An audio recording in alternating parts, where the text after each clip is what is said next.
This happened to me in August. I'm a sophomore in high school and I'm easygoing, but I'm not here to write about my life. I'm here to write about my scam story, or whatever you want to call it. So here's how it goes. It was the middle of August, and I was up so late that I didn't even know the time.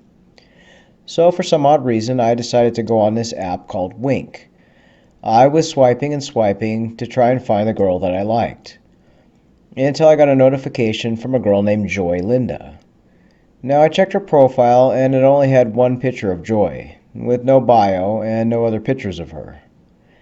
That was a red flag, but I was an idiot and I added her as a friend.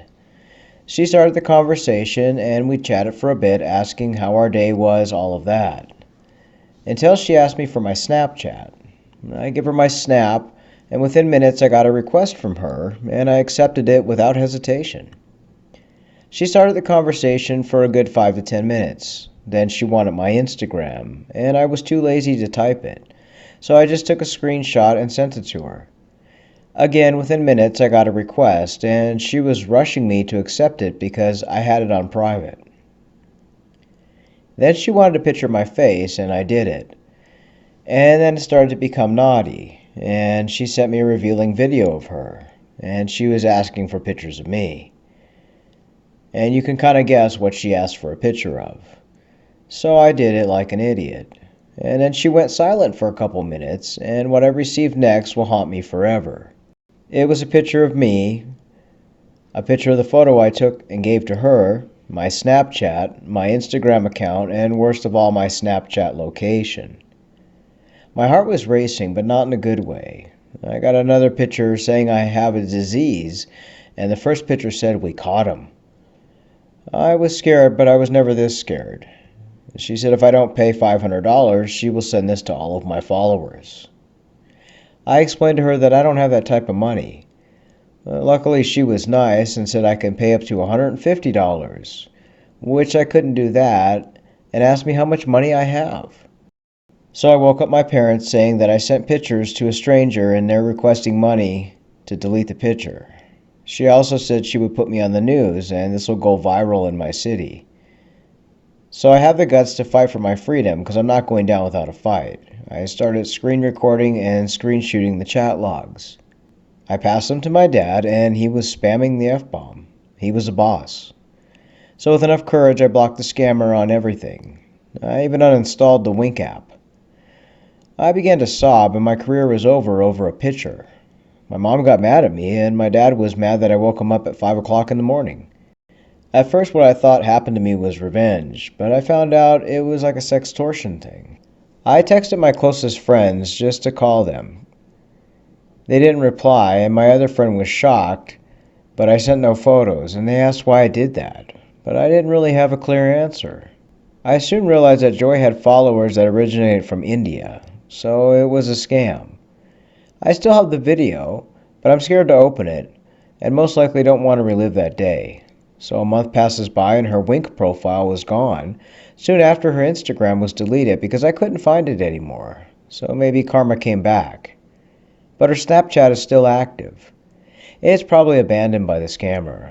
I think my friends didn't receive the pictures. But that doesn't mean that it can't get leaked. I'm scared that the scammer leaked them on some obscure website that I can't find. Who knows? I didn't send her money, and I shouldn't have, because she will come back asking for more. Forgot to mention that she could say I could pay with Cash App or a gift card, but I told her no. I'm very careful now since that happened.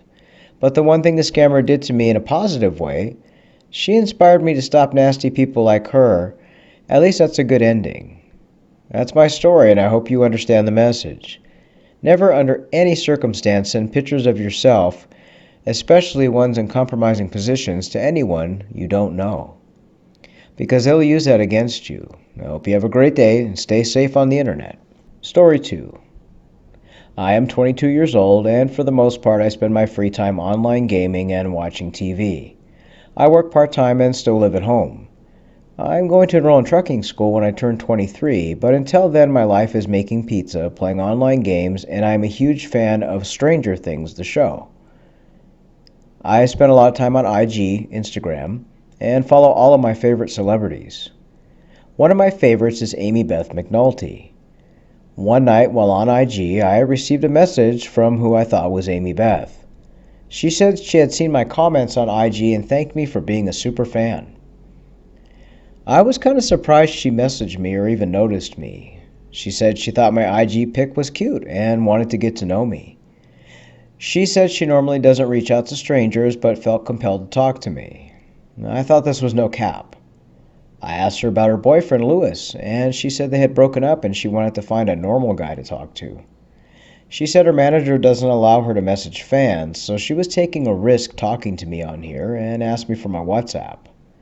I gave her my number and she added me on there.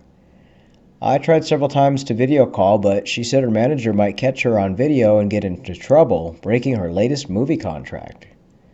We texted back and forth and she asked what kind of stuff I'm into. I told her about my online gaming and my Twitch account info if she wanted to watch me stream my games. She said she would, but I don't think she ever joined. She told me that Hollywood life was hard and she would love to get away sometimes to be a normal person. I told her she could come visit me in Georgia. I live in a very rural town and would love to take her on a date. We kept talking on WhatsApp for a few weeks. She would send me photos of herself and I did the same. She asked what my job was, and I told her about my plan to enroll in school to learn trucking and how I wanted to get my hazmat endorsements in the future as it was a good career and paid well here in Georgia. She told me she thought it was great and then asked me what kind of car I drive. I told her I have an '08 Toyota my grandparents gifted to me for graduation. She asked if I had a bank account, and which at the time I used a Green Dot prepaid load card, and that's how I got my paychecks loaded. And until I started school, then I would open a real bank account. She told me about the breakup of her and Lewis, her boyfriend, and how he cheated on her. I told her I would never cheat on her. She was very interested in getting to know me in person. One night, she asked me if I would be able to buy her a plane ticket to visit her, as her manager controls all of her money, and she said that being a celebrity, it would cause problems if she spent money to travel to meet me. I told her she could fly into the Atlanta airport and I would pick her up. I offered to buy her ticket online, but she said she would need me to send the money to her friend, who would then book the ticket for her under an assumed name. That's how celebrities travel. By this time we were pretty close, chatting all the time, and we did have a few phone calls, but she talked very softly and quietly, as she said her manager watches every call she makes and she doesn't want to get caught. She gave me the name of her friend who was her booking agent. It was a guy named Michael who books all of her travel when she wants to escape without her manager knowing. She said I would have to wire $1,000 to him. I told her I've never wired money before. She then asked if I trust her, and I said of course. You and I are like boyfriend and girlfriend at this point. She then asked for my Green Dot card number, the code on the back, and the billing address and zip code.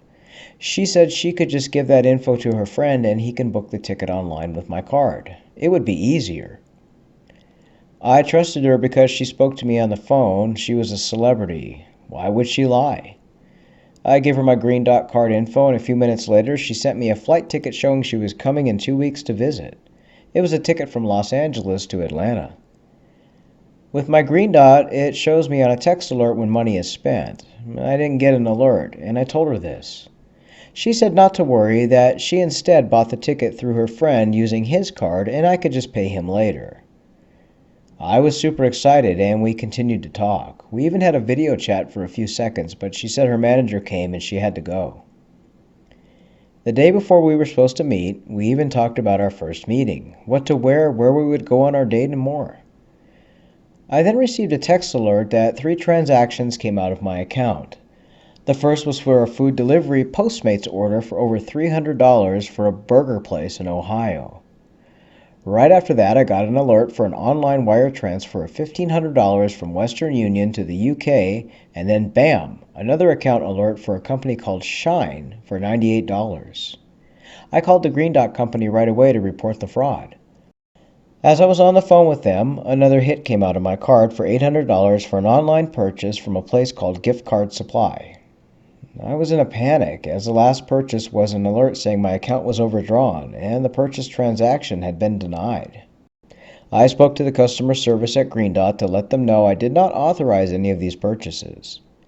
They closed my account pending investigation, and it took them 2 months before my money was refunded and the transactions were turned around. The wire transfer, however, was not refunded. They told me I'd have to call Western Union to file a fraud report. I ended up trying to get in touch with Western Union, but they said the money was sent online in my name to someone in a suburb of London. I told them I knew no one there and wouldn't send money. They told me it can take up to 6 months to investigate, and until then the money can't be refunded. The person picked up the money at a service center. I was asked a ton of questions and made to fill out some forms. As of today, I still don't have that money back in my account. It was literally everything I'd saved from work and was going to be used to carry me through school. Amy Beth blocked me on WhatsApp right after I told her about the money coming out of my account, and her IG profile was gone, or she blocked me.